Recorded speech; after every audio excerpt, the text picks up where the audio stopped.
So this week we're starting a review. We're reviewing all the things that we've learned this year so that we can make sure that we're not missing anything for next year. Every day is a different problem, but they're all around the same kind. So like all of number ones on each day is the same. All of number twos on each day is the same. You're using the same skills. So what I'm going to do is I'm going to work day 1 for you this week, and then you're going to work days 2 and 3. Okay? And then remember, on Wednesday, you can meet me at the Google Meetup and I'll work through any problems that you're struggling with, because I know some of these are going to be hard for you because we haven't done them in a long time. All right, so go through with me and work these problems, and then you can go practice the ones for day 2 and day 3, and then circle the ones that you're going to need help with. All right, so approximate this number on a number line. All right, so these, we're going to do generals. We're not sitting here trying to find out what the exact answer to a square root of 55 is. We're just going to generalize. So we know that the square root of 49 is the square root that comes before it, and the square root of 64 is the one that comes after it. Those are our perfect square roots that we know, and those are the ones before and after. Well, the square root of 49 is 7, so I'm going to circle this right here, and we know that the square root of 64 is 8, so it's going to go between these two numbers. Well, but let's get a little bit more specific than that. Which one is it closer to? Well, 55 to 64 is 9 spaces, and 55 to 49 is 6 spaces. So that means we know that if we put 7.5 on the number line, that it's actually going to be between 7 and 7.5. So our approximation is going to be in between 7 and 7.5. And that's all I'm expecting of you to do. All you got to do is sit there and show me that it is between 7 and 7.5, and you're done with that problem. Right, so let's move on to number 2. These are our exponents that we worked on and the rules of exponents. All right, this one's really simple. We know that we are multiplying these numbers. So when the rule is that when you multiply exponents with the same base, then you add. So 3 plus 4 equals 7. So our answer is 3 to the 7th power. And that's all for that. All right, number 3, is this rational or is this irrational? Now we have to remember the rules of irrational numbers. Irrational numbers are decimals that continue on and never repeat.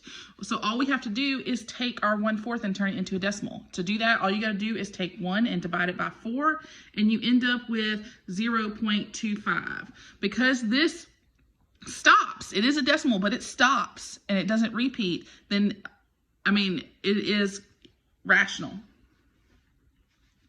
So that is the answer to number 3. All right, so let's move on to number 4.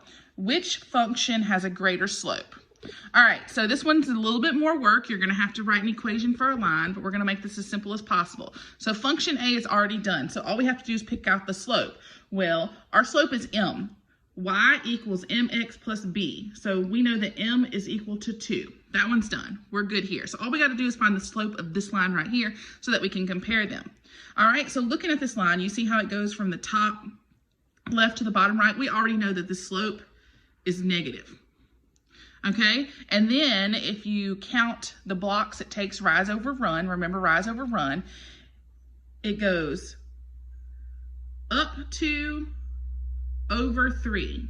Okay, so we do 2/3. So negative 2/3 and 2. So now we're just comparing which one has the greater slope. Well, this one is negative. Negative 2/3 over positive 2 over 1. I don't even think the negative really matters. The greater the slope is the steeper the slope, not if it's negative or not.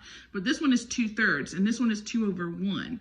So 2 is a lot bigger than 2/3. So we know that function A has the greater slope. All right, what is the missing length? Here we're doing Pythagorean theorem. So on number 5, you know that you're doing Pythagorean theorem every day. So Pythagorean theorem is a squared plus b squared equals c squared. All right, a is 5, so 5 squared plus 12 squared equals c squared. Now remember, the 2 straight legs have to be an A and B. It doesn't matter which one goes where. It could have been 12 squared plus 5 squared. But you must always use the long hypotenuse C as C. Always. Okay, so 5 squared is 25. 12 squared is 144. And if you add those together, it equals 169. But we're not done. We can't just leave it at that. We have to find the square root. So the square root of 169, so C is equal to 13. And that's our answer. All right, number 6. Number 6 is just those things that you just need to know. There's not really much math we can do except for you can guess and use a calculator to keep guessing over and over again, because there's not really calculators that do cube root. All I can tell you is I had you memorize these. This is why I had you memorize these, is because you're supposed to know. And so the cube root of 216 is 6, because 6 times 6 times 6 equals 216. All right, so let's move on to the back side. Problem number 7, it says solve for x. This is the simplest types of algebra. We know how to do these. Step 1 is to distribute, but we have nothing to distribute. Step 2 is to combine like terms. There's nothing to combine. So we just move on to step 3, where we move the x's to one side and the numbers to the other. All right, so I'm going to subtract 3x right here, subtract 3x right here. So you get 1 is equal to x minus 3. I'm going to plus 3 here, plus 3 here. 4 is equal to x, and we're done. All right, number 8. Number 8 is just asking you, is the following equation linear or nonlinear? Now, we studied this, and there's just a simple rule that you should know. If it has exponents, as this does right here, it has exponents, so that makes this nonlinear. If we were to graph this, it would make like a curved line or something like that. And so if it has exponents, it cannot be linear.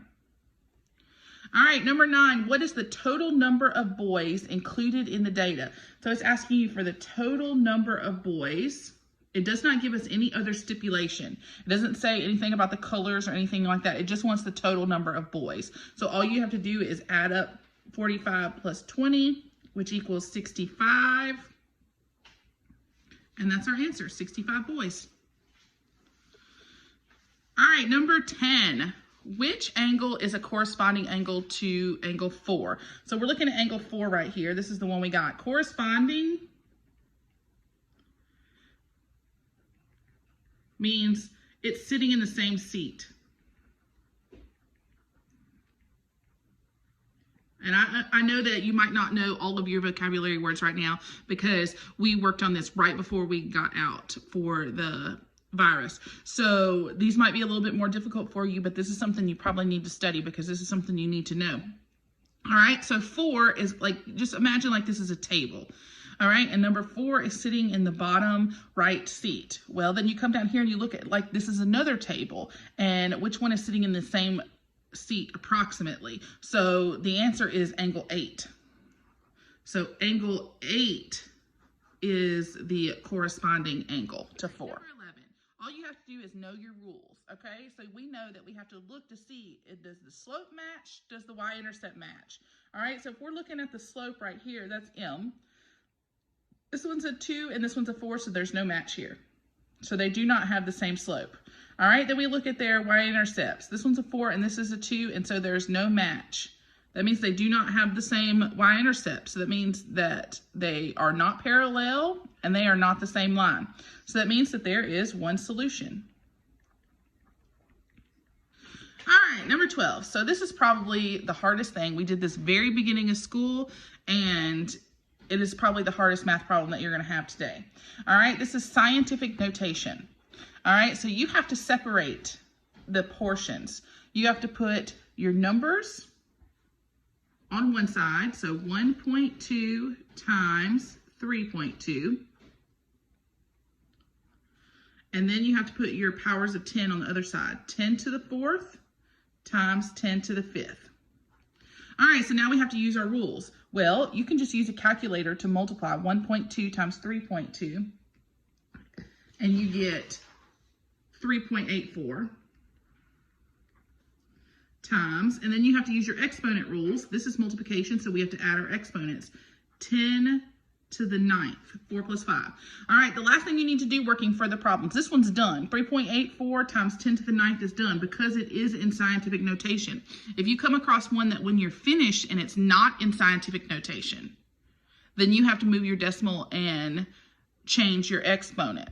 All right, so for an example of this one was easy, but just in case you run across another one, if we had gotten 38.4 times 10 to the 9th, then you would have to move your decimal 1 point to the left and you would get 3.84. And then you have to remember your terms. If you're going to the left, which made this number smaller, then you have to go up. Okay, so you would add here 1, so it'd be times 10 to the 10th. Okay, remember that this is just an example. This has nothing to do with this problem. All right, guys, just remember to work your problems. We're going to take pictures of them and post them on the assignment due for Friday. If you have any questions, you can leave a comment down on what problems that you're having struggles with, like day 2, problem number 10, or day 3, problem number 12, and I'll have those ready to be worked on Wednesday when we have our video meeting. I put a little questionnaire out there. Y'all let me know what a better time is. We didn't have as many people on Wednesdays at 11.